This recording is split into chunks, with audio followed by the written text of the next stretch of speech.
estuvieron 2 meses más y ya lo disolvieron. Es decir, la vida del grupo GAME no duró más de un año. No, no duró. ¿Quién es el jefe del grupo? Dani Estigua Aruzma. Además de usted, ¿recuerda quiénes lo conformaban? Sí, señor. Estaba Hamilton Nonato, estaba Fernando Forero, estaba Alexander Peláez, estaba Duvernay Solano y Dani, que era el jefe, y mi persona. ¿Los distintos integrantes de ese grupo pertenecían a distintas dependencias o a una misma dependencia? Sí, eso por lo menos a mí me llamó la atención, porque pues se veía la seriedad para el manejo del tema, porque a las personas que integraron ese grupo venían o se destacaban de alguna manera en el área donde estaban desarrollando sus actividades. Por ejemplo, lo que fue Dani, Duvernay y mi persona éramos de la subdirección de análisis, Hamilton era la subdirección de fuentes humanas y Fernando y Alexander eran de operaciones. ¿Y usted sabe por qué razón el grupo se conformó con personas o servidores de distintas subdirecciones? No, señor, pero en mi opinión, como le comentaba hace un momento, creería yo que fue precisamente para darle esa, digamos que como se iban a desarrollar unas actividades que tenían que ver con trabajo de campo, y por lo menos en mi caso yo he sido el 99% del tiempo en el DAS he sido analista, yo no tengo experiencia en el tema de labores de campo, entonces se requería eso. Bueno, dígale a la Corte, doctor Jiménez, cuál era la finalidad del grupo GAME.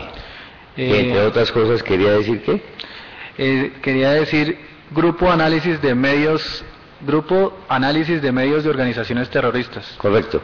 ¿Cuáles eran las finalidades de ese grupo? La finalidad, o la que yo conocí, era controvertir la propaganda con la propaganda de las FARC y tratar de generar divisiones internas dentro de esa organización. Para el cumplimiento de esos objetivos, ¿qué atribuciones se le daban o se le dieron al GAME?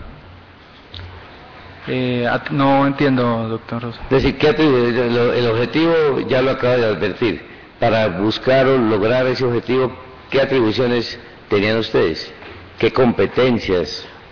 ¿Qué actividades podían desarrollar en ese propósito?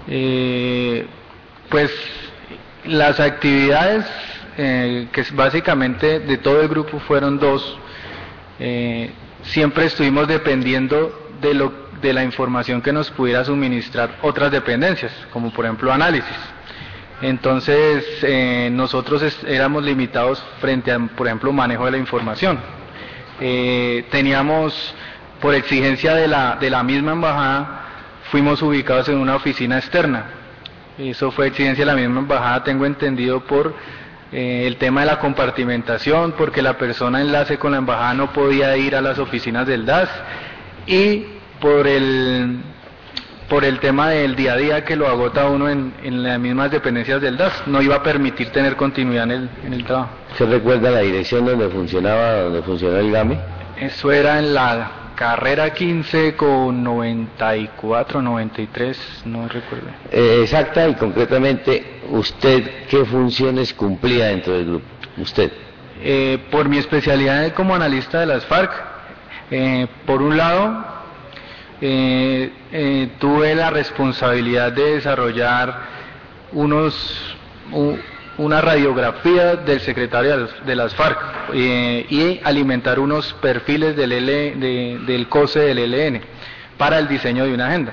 También tenía que monitorear páginas web que son afines a las FARC, como Red Resistencia, Radio Café Estéreo, Ancol, y identificar lo que ellos iban publicando y mirar de qué modo se podía proponer estrategias para romper esa capacidad de propaganda que ellos tenían.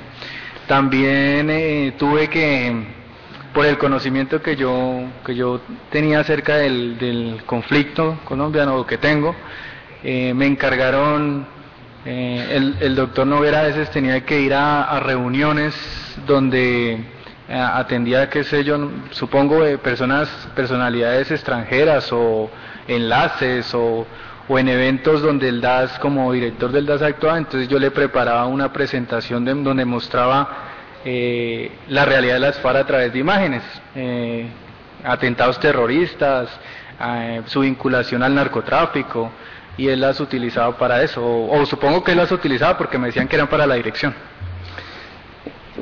¿Existía alguna relación entre las funciones que desarrollaba el grupo y los sindicatos? No. ¿Cada cuánto se reunía el grupo? A diario Dani hacía una reunión. ¿Quiénes asistían a esas reuniones? Los integrantes del grupo. Y además de los integrantes... Nadie más. Usted hablaba que alguien de la embajada de Estados Unidos... Bueno, él iba, pero era como en calidad de supervisor, digo yo, porque el que tenía el contacto directo con el enlace era el responsable del grupo. Él iba no con mucha frecuencia, pero él nunca asistió a una reunión como tal. ¿Y ese funcionario de la embajada de Estados Unidos asistía con ustedes o no? No, a las reuniones no. ¿Él podía darle órdenes al grupo? No, él no. ¿Podía dirigir o encauzar actividades del grupo? Pues yo no sé si las dio, pero lo que yo aprecié era que él simplemente, pues los fondos que utilizábamos eran de la embajada y él iba, digamos, a revisar cuentas con el responsable del grupo, o cuando estábamos adelantando una actividad determinada de las que le comentaba hace un momento, iba a ver cómo iban los avances de esa actividad, simplemente. ¿Quién presidía las reuniones? El Dani Usma, que era el responsable del grupo.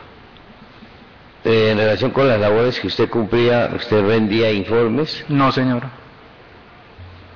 Enrique Ariza, ¿qué función cumplía para esa época mientras funcionaba el GAME? Era el director general de inteligencia. ¿Él conocía de la existencia de ese grupo? Supongo que sí, señor, porque él fue el que ordenó los traslados de las personas. Incluso, ahora que usted lo menciona, él estuvo una vez en la oficina. ¿En una reunión? No, pues no sé si en una reunión. Él fue y nos habló y nos dijo del compromiso, la responsabilidad, pues digo, lo que hacía un jefe normalmente, pero no en una reunión propiamente. ¿Ese grupo funcionaba, dice usted, en el norte de la ciudad, sí, señor, de manera abierta al público? No, pues era una oficina creo que en un tercer piso, y pues nosotros teníamos una cobertura, que para los demás eso era lo que estábamos haciendo allí. ¿Podría decirse que el grupo funcionaba como fachada de lo que se ha venido conociendo aquí en términos de... pues yo le digo cobertura, que en los mismos... ¿Cobertura de fachada? Sí, señor. Sí. ¿Como que aparecía la oficina funcionando? Era una empresa de publicidad. De publicidad. Sí, señor. ¿El director del DAS en esa época era quién? El doctor Noguera. ¿El doctor Noguera conocía de la existencia del GAME? Pues, doctor, ahí sí le pido disculpas porque como yo no tenía acceso a esos niveles de dirección, no conozco, me imagino yo porque por la cadena de mando, supongo, sí, señor.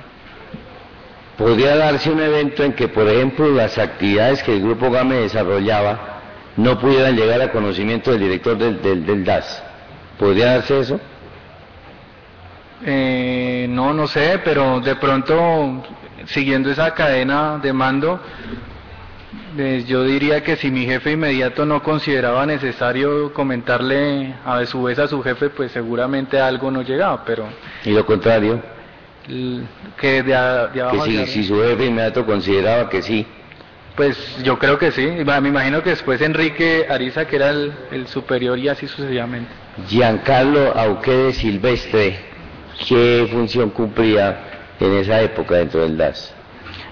Pues él estuvo encargado un tiempo de la Dirección General de Inteligencia, pero en esa época, él fue, creo que secretario general, pero no sé, exactamente en ese año no tengo... sí, fue secretario general porque está Enrique. Perdón, ¿Auquede Silvestre tenía conocimiento del funcionamiento del GAME?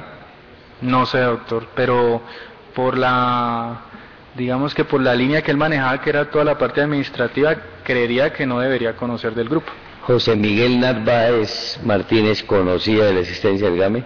No sé, doctor.